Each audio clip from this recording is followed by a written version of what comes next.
Facebook ব্যবহারে সতর্ক থাকবেন। আর জালকাঠি এক আসন নিয়ে এমনি রাশি আমাকে ভালো, যা করে ওটাই ভাইরাল, যেটাই বলবো হেঁটেই হয়ে গেল এই সমস্যা। এদিন একটা বক্তৃতা দিচ্ছি যে তোমরা যারা বিড়ি খাইয়া দোকানে যাও, শুনছেন না?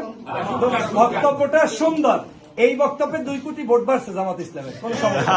কারণ এদেশের বিড়িওয়ালা মানুষরাও আমাদেরকে ভোট দেবে না, দাড়ি কামান্য মানুষরা আমাদেরকে ভোট দেবে না, ইসলামওয়ালা মানুষরা আমাদেরকে ভোট দেবে না।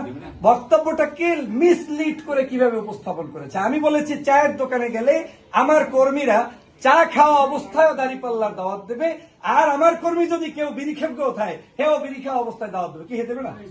দিলে কি হবে? এমনও হইতে পারে ওই বিড়ি খাওয়া সংস্কৃতি থেকে আল্লাহ তাকে বাইর করে ভালো করতে পারে, এখানে বানাইছে জান্নাত জাহান্নাম। ঠিক পেয়েছেন কথা? আপনারা বুঝতে পারছেন? আমি কোন জায়গায় জান্নাত জাহান্নাম বলছি? সো দ্যাট মিনস এটা আমাদের রাশি, এটা আমাদের ভাগ্য, সমস্যা নাই। 2 কোটি টাকার মার্কেটিং তারা করে দিচ্ছে। অতএব আপনাদেরকে বলতে চাই, ভয় পাবেন।